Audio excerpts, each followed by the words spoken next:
berhenti makan sampai azan subuh berkumandang. Sahabat menjawab, kira-kira 50 ayat. Ternyata ayat yang dibaca tidak terlalu panjang dan tidak terlalu pendek. Diukur menurut menit sekarang, itu adalah lebih kurang 10 menit. Itulah dasar hukum imsak yang diambil sebagian mazhab Syafi'i. Imsak itu bagus. Apa manfaat imsak? Hati-hati supaya nggak was-was. Saya sudah mengalaminya. Lagi makan, terdengar azan. Mulut berisi. Was-was. Nah, dengan mengamalkan mazhab Syafi'i ini, begitu terdengar sirine, kita langsung gosok gigi, fresh, mulut bersih, nggak ada perasaan apa-apa kecuali perasaan aku ke kamu. Habis itu udah, kita nggak ada terganggu apa-apa, nggak ada was-was, karena pintu setan masuk itu melalui was-was. Alladzi yuwaswisu fi sudurin nas minal jinnati wan nas. Apa kata setan? Memang kau nggak makan, tapi rasa-rasanya ada tadi kan. Tapi kalau kita amalkan mazhab Syafi'i ini, saya sudah gosok gigi, saya sudah siwak, saya sudah bersih, saya sudah fresh, nggak ada rasa apa-apa. Nah, begitu. Maka ketika sudah sampai di masjid, idza dakhala ahadukumul masjid, kalau kamu masuk masjid, fala yajlis, jangan duduk. Makanya tadi saya dengan kiai nggak duduk, kita berdiri menunggu azan selesai. Sebetulnya kalau kami tadi langsung sholat boleh. Jadi kalau ada kelihatan orang yang ketika azan berkumandang dia langsung sholat, boleh. Kenapa Ustaz dengan kiai tadi berdiri menunggu azan selesai? Karena kata Nabi, siapa yang menyambut seruan azan mengucapkan seperti ucapan muazzin kecuali pada hayya 'alas shalah hayya 'alal falah dijawab la haula wala quwwata illa billah, ditutup dengan doa wasilah, Allahumma rabb hadhihi da'wati tammah wa salatil qa'imah ati sayyidina Muhammadan al-wasilah wal fadilah wasyarafa wa darajatal 'aliyah rafi'ah wa ba'athullahu maqama mahmudan alladhi anta, ditutup dengan innaka la tuhibbul mi'ad. Bagi yang belum hafal, gerak-gerakkan aja dulu. Biar jangan ketahuan baru istirahat. Sunnah hukumnya wajibat lahu syafaati yaumil qiyamah, wajib dia dapat syafaatku pada hari kiamat. Mudah-mudahan kita yang mengamalkan ini wajib dapat syafaat Nabi Muhammad. Itulah kenapa kalau ada orang yang mendengar kumandang azan dia berdiri dulu karena mau dapat syafaat. Tapi kalau ada orang yang sholat sunat juga dia nggak salah, bukan berarti batal perbuatannya juga. Lalu kemudian setelah itu kami sholat sunat tahiyatul masjid 2 rakaat. Habis itu sholat sunat. Tadi Ustaz sholat sunat wudu, sholat sunat taubat, sholat sunat tahajud, sholat sunat hajat, sholat sunat tahiyatul masjid. Berarti 5 kali sholat sunat 10 rakaat. Ayatnya apa Ustaz? Ya kulhulah. Inilah jamaah ini. Setiap kali saya menjelaskan sholat sunat, pasti pertanyaannya ayatnya. Yang boleh nanya ayatnya itu Kiai Sobron karena dia hafal Quran. Kalau kita yang nggak hafal apa-apa, ngapain nanya ayat? Ya, sholat sunat itu prinsipnya faqra'u ma tayassara minal Quran, baca apa yang mudah bagimu dari Al-Quran. Kalau kebetulan ingat ayat haji, wa atimmul hajja wal umrata lillah, kebetulan ingat ayat utang piutang, ya ayyuhalladzina amanu idza tadayantum bidainin ila ajalin musamman faktubu, kebetulan ingat tentang ayat perang, wa qatiluhum hatta la takuna fitnatu wa yakuna ad-dinu kulluhu lillah, kebetulan ada ayat puasa, ya ayyuhalladzina amanu kutiba alaikumus shiyam. Apa yang mudah? Saya mudahnya kulhu, ayo kulhu.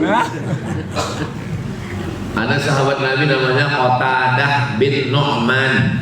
Qatadah bin Nu'man, dia sholat dari isya sampai subuh ayatnya kulhu, enggak ganti-ganti.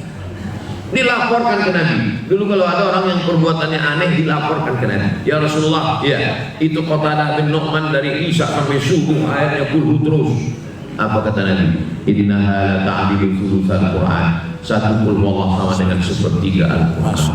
Dia sudah menghatamkan Al-Qur'an berkali-kali. Inilah dalil yang ditunggu-tunggu pencipta. Makanya bapak jangan nggak pede kalau diminta istri untuk jadi imam. Bapak, kau adalah imamku, tapi perasaan kamu makmum terus. Maju pak, mainkan kulhu. Perasaan dari tadi malam kulhu terus. Innaha la ta'jilu. Mama tahu nggak, kulhu itu sepertiga Al-Quran. Ada imam yang dikirim Nabi pasukan perang. Biasanya Nabi kalau ngirim pasukan perang ada satu imam di situ. Imam ini setiap baca ayat pakai kulhu dulu. Wa innal maghdubi 'alaihim waladdallin. Amin. Dia baca qul huwallahu ahad, baru dia baca ayat lain. Setiap salat dilaporkan ke Nabi, ya Rasulullah, ini imam kami ini aneh, qul baru baca ayat lain. Coba tanya dia, kenapa dia baca qul? Ditanya, kenapa imam baca qul? Inni uhibbuha, aku cinta kepada qul huwallah. Apa kata Nabi? Hubbuka iyyaha yudkhilukal jannah. Cintamu kepada qul huwallah membuat engkau masuk ke dalam surga. Gimana? Makin yakin? Sementara hafal ayat yang lain, bukan berarti gara-gara ini lalu melupakan ayatnya. Sebetulnya saya sudah motivasi menghafal Ramadan ini Pak Ustaz. Gara-gara ceramah Ustaz ini udah dulu aja. Itu maksudnya supaya istri bapak enggak terlalu menuntut bapak. Sudahlah menuntut THR, menuntut belanja, menuntut kulhu. Kapan lagi bapak mau istirahat? Saya ini kan pembela laki-laki yang teraniaya. Nah, lalu kemudian setelah itu sholat sunat jangan sampai tinggal qabliyah subuh. Sampai Imam Muslim bin Hajjaj Al-Qushairi An-Naisaburi dalam kitab Sahih Muslim membuat satu bab khusus tentang 2 rakaat subuh ini, khairun minad dunya wa ma fiha. Rakaat qabliyah subuh yang disebut dengan rakaat al-fajri, sholat sunat fajar, waktunya dari azan ke iqamah 2 rakaat sampai detail ke ayatnya. Qul ya ayyuhal kafirun. Rakaat kedua, qul huwallahu ahad. Maka ini baik sekali jangan sampai. Andai tidur lambat, gak sempat ke masjid, tiba-tiba terdengar orang sudah salam terbangun, jangan langsung sholat subuh, tetap sholat qabliyah dulu. Walaupun sendiri tetap qabliyah, jangan tinggalkan qabliyah, jangan tinggalkan qabliyah. Sampai Nabi mengqadha qabliyah di waktu siang. Di waktu siang diganti qabliyah. Andai datang ke masjid sudah iqamah, Allahu Akbar, Allahu Akbar, sholat subuh. Habis sholat itu diganti qabliyah. Tapi jangan langsung salam waktu di situ, karena nggak ada ba'diyah. Nanti makmum yang belum ngaji ditanya, itu kok ada ba'diyah? Sekarang cepat aja nanti kesimpulan. Maka tenang dulu. Sebetulnya ngaji kita pada subuh ini ngaji menjelang matahari terbit. Sebetulnya matahari terbit ini masuk Jakarta ya. Matahari terbit jam berapa? Jam berapa? Kadang-kadang sekarang ini kita lebih percaya sama Google daripada orang. Jam berapa matahari? Jam berapa suruh di Jakarta? Matahari terbit itu bahasa Arabnya suruh. Jam berapa suruh di Jakarta? Jam berapa suruh di Tangsel? Jam berapa suruh berkisar kata dia pun tak tahu juga pasti. Kata dia dari jam 5.50 sampai jam 5.57. Handphone bapak jam 5.56. Oke lah, karena kita udah lama teman akrab, kita ambil 57. Nah, ternyata jam 5.57 itu matahari sudah terbit. Jam 5.57 matahari terbit. Jangan sholat waktu matahari terbit. Jangan sholat waktu matahari tergelincir.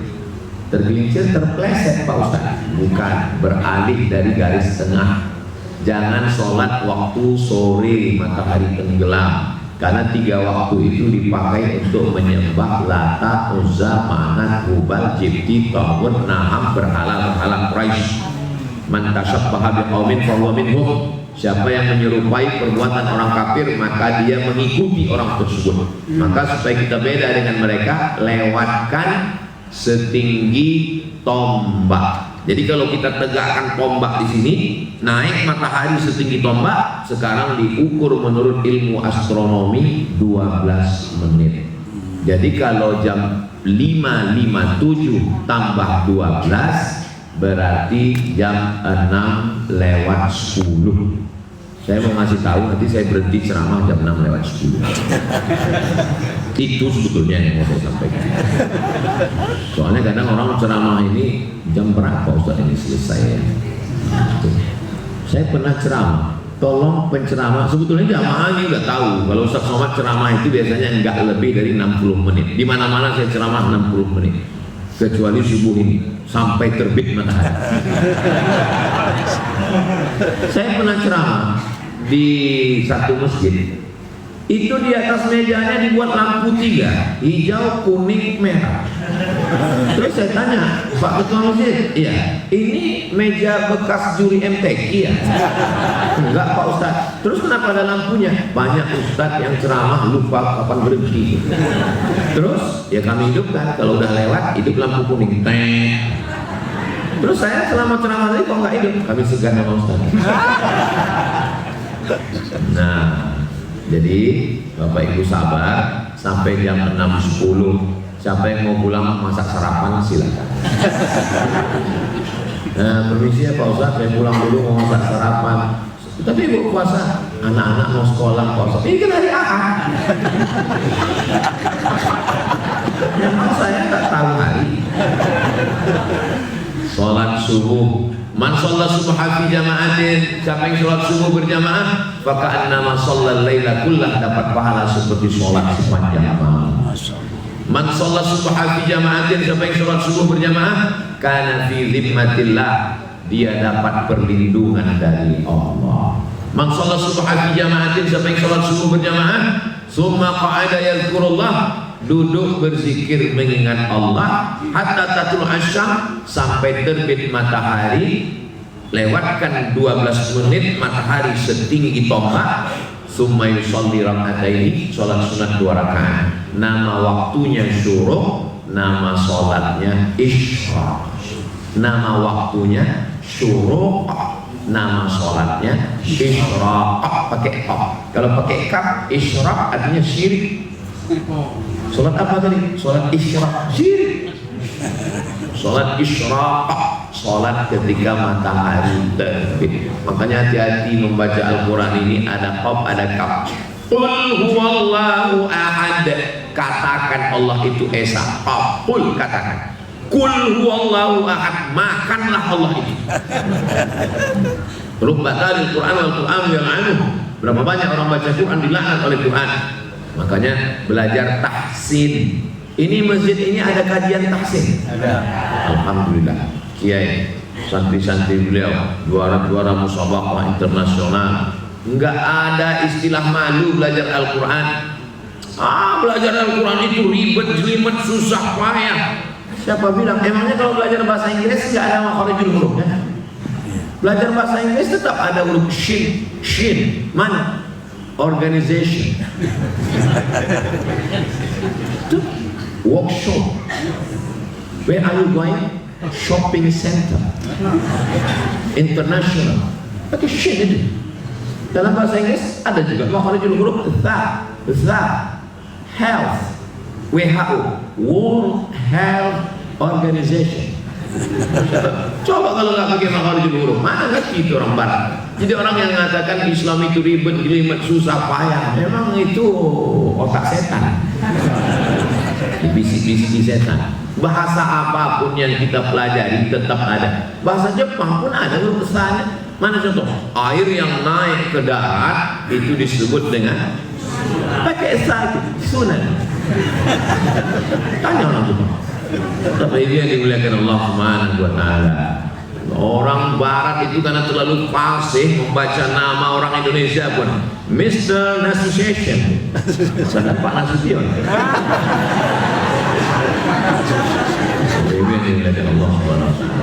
Nah, jadi baca Quran Rubbat talil Quran wal Quran yal'anu, berapa banyak orang baca Quran dilaknat Quran karena salah baca Quran. Alhamdulillah Pak Ustaz, saya nggak pernah salah. Kenapa? Nggak pernah baca Quran.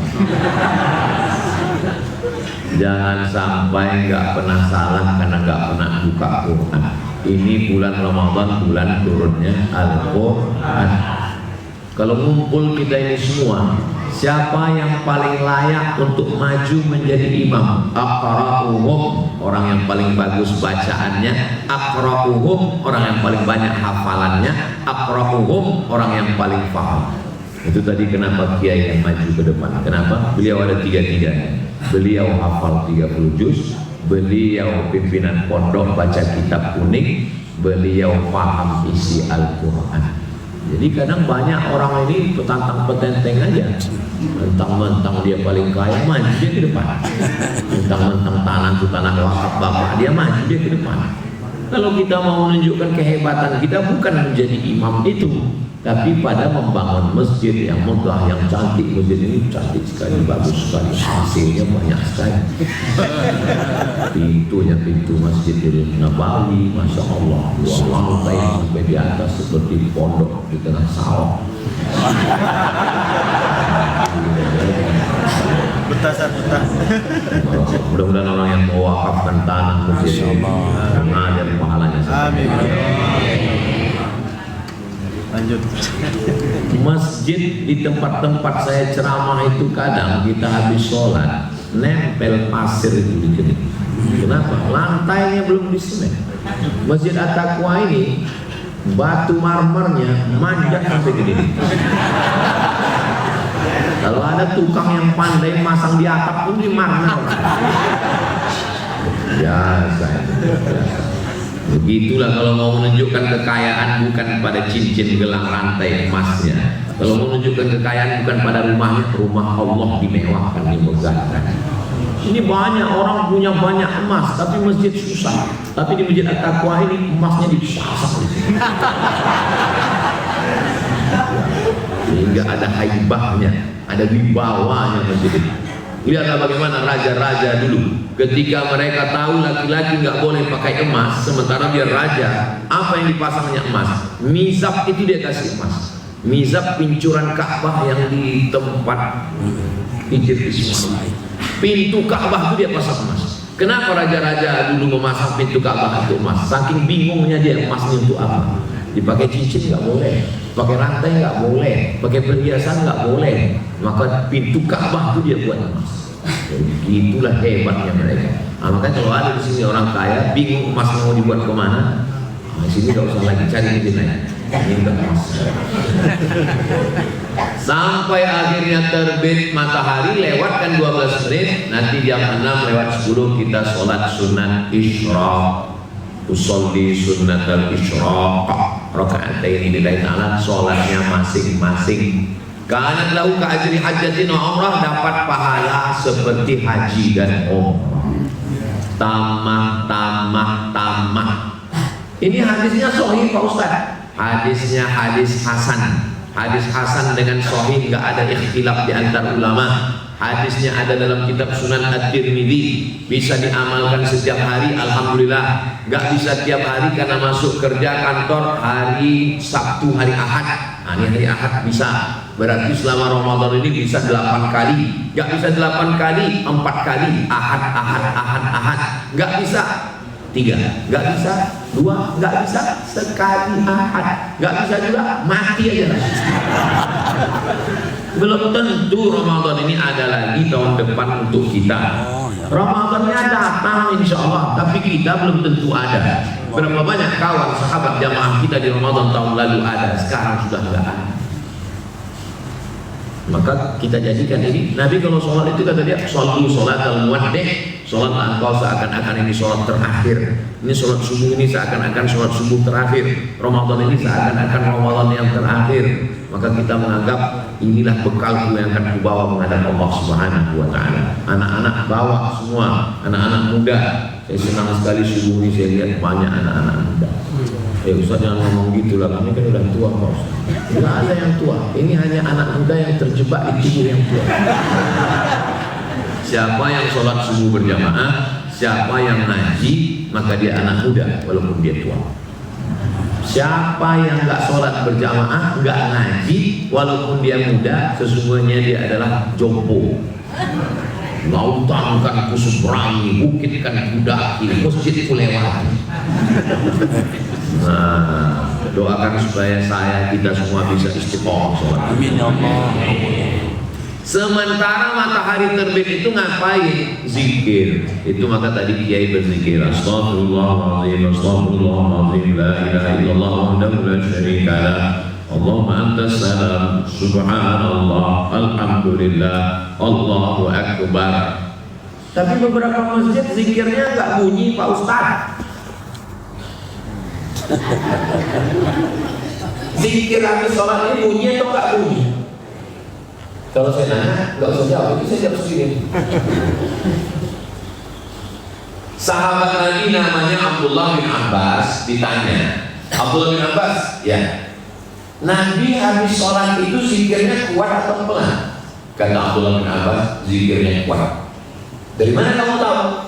Waktu itu saya lagi di luar masjid dan saya tahu Nabi dengan sahabat sudah selesai sholat karena saya mendengar suara takbir dari luar masjid. Allahu Akbar, Allahu Akbar. Waktu itu belum ada mikrofon. Jadi kira-kira bagaimana suara Nabi di dalam masjid itu dengan sahabat? Allahu Akbar, Allahu Akbar, Allahu Akbar. Bukan nggak bersuara.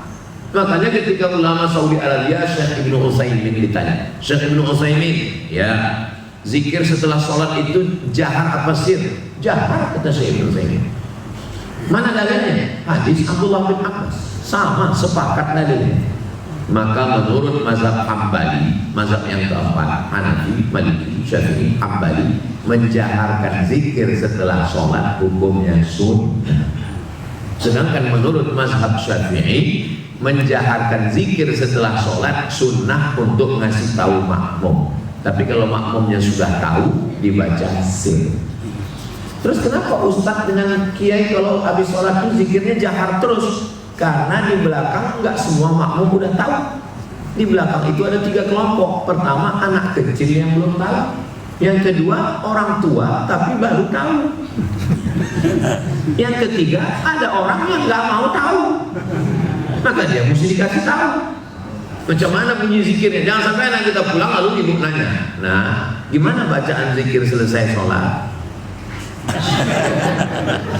Cuma itu yang dia lihat, gerak-gerak mulut, dia nggak dengar suaranya. Sependek-pendek zikir, Astaghfirullah 3 kali, La ilaha illallah la syarika lah, lahul mulku wa lahul hamdu yuhyi wa yumiitu wa huwa ala kulli syai'in qadir. Allahumma antas salam, Subhanallah, Alhamdulillah, la ilaha illallah. Kalau dia baca qul huwallahu al-falaq, an-nas, ayat kursi, bagus. Tapi yang saya baca tadi itu sudah bacaan minimalis. Habis itu tadi Kiai baca doa. Kenapa ada orang membaca doa? Satu, Nabi pernah naik ke atas mimbar. Mimbar Nabi itu tangganya 3. Ini berapa tangganya? 3. Ini mimbar sunnah. Kalau lebih dari 3 bid'ah. Nabi naik ke atas mimbar. Di tangga yang pertama Nabi katakan amin. Di tangga yang kedua Nabi katakan amin. Di tangga yang ketiga Nabi katakan amin. Sahabat heran, kenapa kau katakan amin, amin, amin ya Rasulullah? Karena tadi malaikat Jibril datang dan berdoa, kalian tidak mendengar, aku mendengarnya. Apa kata malaikat Jibril? Bu'dan liman adraka Ramadan falam yughfarlah. Celaka orang yang ketemu Ramadan tapi dosanya tidak diampunkan Allah. Amin. Bu'dan liman adraka walidahul kibara ahaduma aw kilahuma falam yudkhilahul jannah. Celaka orang yang ketemu dengan kedua orang tuanya atau salah satu sampai tua tapi dia enggak masuk surga karena tidak berbakti. Amin. Bu'dan liman dzukirta wa lam yusalli 'alaika. Celaka orang yang disebut namamu tapi tidak mau berselawat kepadamu. Allahumma shalli ala sayyidina Muhammad. Amin. Itulah dalil ada yang berdoa, ada yang mengamin. Dalil kedua, ad-da'i wal mu'ammin fil ajri sawa. Orang yang berdoa dan yang mengaminkan pahalanya sama. Dalil yang ketiga, qad ujibat da'watukuma. Doa kamu berdua sudah dikabulkan Allah. Yang berdoa Nabi Musa, yang mengaminkan Nabi Harun. Nabi Musa berdoa, kata Nabi Harun, amin. Maka Kiai nggak mau melewatkan momen yang mustajab ini. Bulan Ramadan, waktu subuh, orang lagi ramai, maka kita mau ucapan amin. Amin, artinya kabulkan ya Allah, istajib ya Allah. Amin, percayalah. Amin, jujur. Amin, aman kata. Makanya banyak yang habis sholat itu kena tangkap. Amin, aman kata. Amin, kabulkan. Amin, percaya. Amin, jujur dan amanah. Amin, aman kata. Makanya jangan amin amin aja. Amin, amin, amin, amin. Ghairil maghdubi alaihim waladdallin. Makmum itu sebetulnya tergantung imam. Kalau yang berdoa pelan seperti Kiai tadi berdoa pelan, kadang ada orang ini cepat maka makmumnya juga ikut cepat. Ghairil maghdubi alaihim waladdallin. Itulah pentingnya fit and proper test imam. Supaya apa? Supaya makmum itu berkualitas ibadahnya. Nyawa satu orang anak aja kita jaga, gimana bisa ibadah orang berjamaah rusak? Kok nggak dijaga dengan baik? Nyawa satu orang anak takut, bapak istrinya hamil, dibawa mau melahirkan. Tolong Pak, cepat, nggak perlu ke rumah sakit, udah nggak tahan lagi. Akhirnya nampak ada tulisan dokter, langsung berhenti. Pak dokter, bu dokter, tolong istri saya mau melahirkan. Kata dokter, mohon maaf Pak. Kenapa? Saya dokter hewan. Artinya apa? Dia takut menyerahkan yang bukan pada bidangnya, bukan pada ahlinya. Dia tetap mau serahkan kepada spesialis objin, spesialis kandungan. Begitulah Allah Subhanahu wa ta'ala mau mengajarkan kita, jangan sampai ibadah ini rusak karena pemimpin imam yang kurang baik. Alhamdulillah, mudah-mudahan ibadah kita terjaga. Suara angsa. Oh, berarti dia tahu matahari sudah terbit. Nah, kan betul. Yang menang matahari sudah terbit, tahu dia. Lanjut. Lalu kemudian ketika sampai pada Nabi Shallallahu Alaihi Wasallam mengajarkan setelah habis sholat sunat isyraq, ini yang paling berat sebetulnya setelah isyraq ini, yang disebut dengan ibadah ya ayyuhalladzina amanu kutiba alaikumus siyam. Artinya imsak. Siyam itu artinya imsak. Imsak itu artinya menggenggam. Menggenggam itu artinya menahan.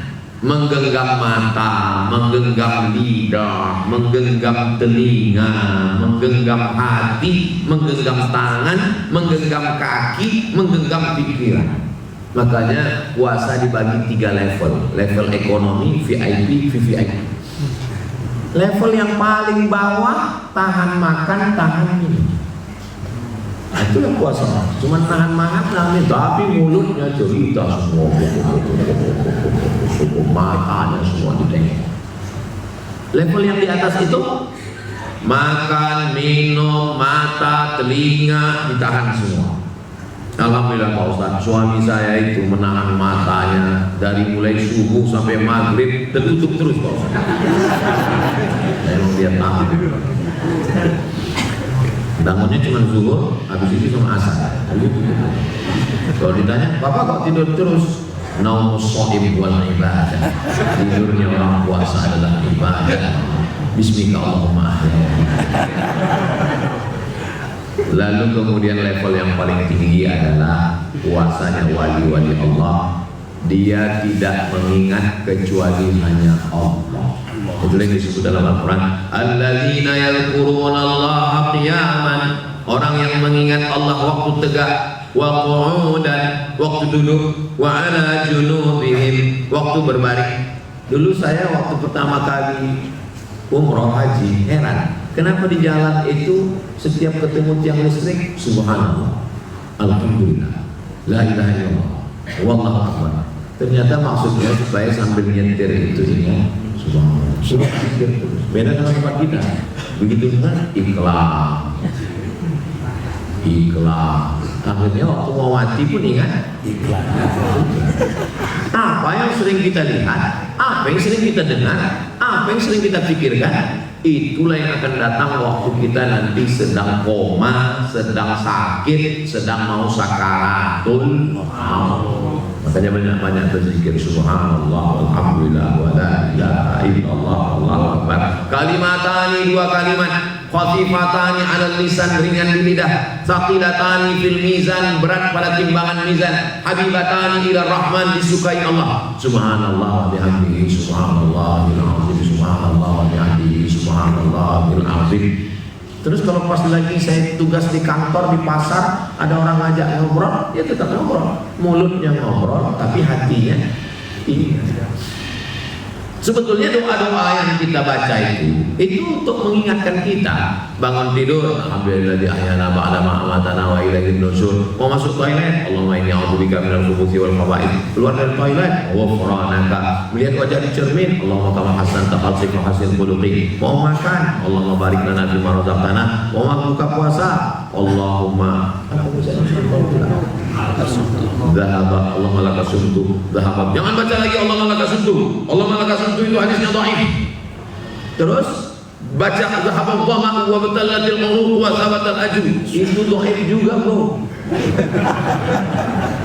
Dhahaba dhama'u dhaif juga. Allahumma laka sumtu dhaif juga. Hadis dhaif tetap boleh dipakai kalau cukup 5 syarat. Syarat yang pertama bukan masalah akidah. Syarat yang kedua bukan masalah fikih halal haram. Syarat yang ketiga tidak ada periwayatnya yang kadzab, pendusta, pembohong, penipu. Yang keempat dia bernaung di bawah hadis sahih. Yang kelima untuk fadail amal. Jangan sampai nanti ada ustaz ceramah Ramadan puasa ini awaluhu rahmah, 10 yang pertama rahmat, awsatuhu maghfirah, yang pertengahan maghfirah, akhiruhu itqum minan nar. Ini kita sudah masuk malam yang ke-11, hari ke-11, berarti sekarang sudah maghfirah. Langsung jamaah berdiri. Itu dhaif Pak Ustaz. Memang dhaif, emang masalah buat lo. Hadis dhaif tetap boleh dipakai. Utlubil ilma walau bisin, tutul ilmu walau ke negeri Cina. Hadis dhaif.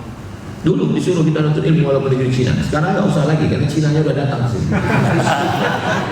Utlubil ilma walau bisin. Nah, jadi tentang masalah hadis-hadis dhaif, Allahumma barik lana, itu juga hadis dhaif. Allahumma barik lana fima razaqtana wa qina azabannar. Hadis dhaif. Hadis sahih tentang makan, bismillah. Ya ghulam sambillah. Wahai anak, sebut nama Allah. Itulah hadis yang paling sahih tentang makan. Bismillah. Jadi kalau ada teman bapak ibu nanti waktu makan bismillah, dua kemungkinan. Pertama dia mau mengamalkan hadis sahih, yang kedua dia udah lapar betul. Jadi tentang masalah khilafiyah ini saya mau jelaskan, jangan kita kelahi hanya masalah bismillah Allahumma barik lana. Jangan kelahi hanya karena masalah Allahumma laka sumtu dhahaba dhama'u. Ini Donald Bebek sudah menyerang. Kita masih lagi disibukkan dengan khilafiyah ini apa, supaya kita nggak ngerti apa yang terjadi dengan dunia tidak sedang aman-aman saja, bro.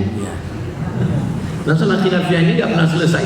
Dulu kelahi orang masalah tarawih 8 dengan 20, antara 11 dengan 23 kelahi. Alhamdulillah sekarang udah nggak kelahi lagi Pak Ustaz. Kenapa? Karena sama-sama nggak tarawih. Nongkrong di kafe semua.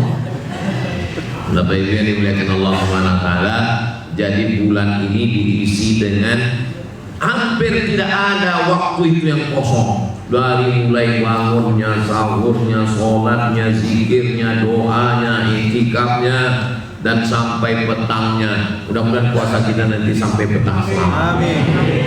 Berapa banyak yang sahur tapi ternyata bukanya di alam barzakh. Berapa banyak? Coba hitung berapa banyak orang yang sahur ternyata bukanya nggak bersama kita. Begitu cepat hidup ini. Kita banyak selalu memikirkan mati, tapi yang ada di kepala kita yang mati itu orang. Ustaz pun juga kalau ceramah gitu, marilah kita ingat mati. Yang mati itu orang. Nggak pernah dia berpikir dia yang mati. Selalu kita berpikir begini. Ini saya sedang bercerita tentang pikiran saya. Saya kalau sedang ceramah, Bapak Ibu sekalian, mana kita ingat mati. Maksudnya orang lain yang mati. Kita tidak pernah berpikir aku yang mati. Makanya Ulama-ulama dulu sengaja menggali tanah lalu membacakan Quran beribu kali khatam di tempat itu. Nah, saya mencoba untuk mati itu bukan orang lain, tapi aku yang mati. Maka saya kasih tahu istri saya, adik saya, aku nanti kalau mati kuburku di sini. Ini mihrab masjid, di depan itu dipasang pakai paving block supaya nanti kalau saya mati enggak di semennya enggak dihancurin mubazir. Nah, gali kubur saya di situ, saya bilang. Kalau musim hujan, kalian siapkanlah sedot mesinnya, jangan sampai aku masuk kain. Kain kafan siapkan, saya letakkan itu di lemari di atas. Itu ada kain kafan, kain ihram 2, nanti pasang 3, nanti pasangkan ke aku kalau mati. Surat-surat wasiatnya ada di situ. Nanti kalau aku mati, yang memandikan jenazahku si anu. Nanti yang menerima aku di liang lahat, yang megang kepalaku, yang megang pinggangku, yang megang kakiku. Jadi bercoba pikir mati. Oh, banyak orang takut cinta mati, yang cinta mati Pak Ustaz, mati. Saya cinta mati, tak mati-mati ini sekarang. Keberanian tidak membuat orang cepat mati, dan ketakutan nggak membuat orang lambat mati. Yang namanya mati itu sudah ditetapkan Allah. Innama amruhu idza arada syai'an ayaqula lahu kun. Tapi jangan gara-gara ini lalu pulang dari sini nggak pakai helm langsung aja. Tanya sama Pak polisi, Bapak kok nggak pakai helm? Kalau nggak mati kata Allah. Itu Pak polisi emang ente aja yang ngaji, aku aja juga subuh tadi katanya. Memang nggak mati tapi kena hilang. Maka ini dilaksanakan sampai akhirnya nanti sore tenggelam matahari, nampak syafaq ahmar merah. Jangan tunggu terbit bintang.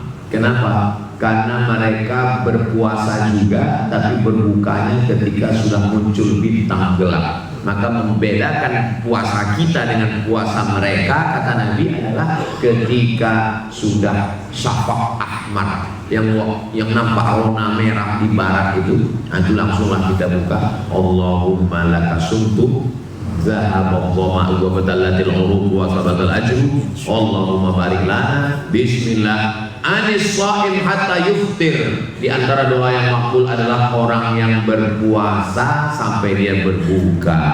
Maka 5 menit, 10 menit, 15 menit menjelang berbuka, duduk dengan anak-anak berdoa. Sekarang saya lihat kalau sudah mau berbuka macet jalanan, karena semua orang keluar bersama, kemari, tawaf kudu, tawaf wadah, tawaf ifadah. Suami pun keluar, pas ditanya sama istrinya mau kemana, jangan kau tanya kemana aku pergi. Beli itu, beli ini, beli itu, beli ini, 10 bungkus di kiri, 10 di kanan. Begitu azan berkumandang, masuk 2 butir kurma, masuk seteguk air. Besok diulang lagi. Memang betul-betul amnesia. Kita manusia. Ustaz Somad ngomong aja begitu. Jangan-jangan Ustaz waktu buka puasa saya bisa lebih parah lagi dari itu. Tapi kami yakin, kami lihat badan Ustaz ini kurus ini, Ustaz kayaknya nggak banyak makan. Saya kurus ini bukan karena nggak makan, memang udah takdir. Mau kurus mau gemuk, mudah-mudahan yang penting kita sehat walafiat. Amin ya rabbal alamin. Ustaz Somad sampai jam 6.10, udah jam 6.11. Mana-mana saya tausiah nilai yang paling panjang sampai terbit matahari. Mudah-mudahan apa yang saya sampaikan ini diridhoi Allah, ikhlas karena Allah, dan ini bekal kita mengulang kaji untuk bekal menghadap Allah. Mudah-mudahan kita semua husnul khatimah.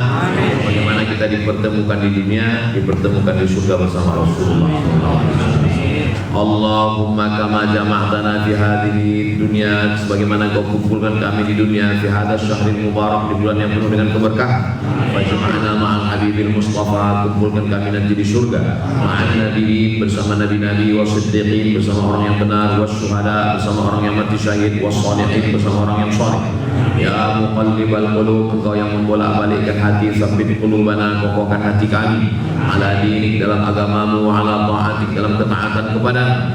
Allahumma a'inna, ya Allah tolong kami ala zikrika, supaya selalu berzikir mengingatmu, wa syukrika, selalu bersyukur kepadamu, wa husni ibadatik, selalu beribadah dengan ibadah yang terbaik ya Allah. Rabbana hab lana minas shalihin, jadikan anak kami anak-anak yang saleh dan salihah.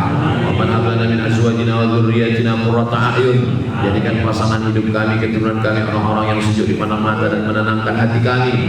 Rabbana taqabbal minna salatana, terima salat kami, wa qiyamana, qiyamul lail kami, wa sujudana, sujud kami, wa takhassu'ana, khusyuk kami, wa siyamana, puasa kami, wa qira'atana, bacaan Al-Quran kami, wa tammim taqsirana, sempurnakan segala kekurangan-kekurangan kami.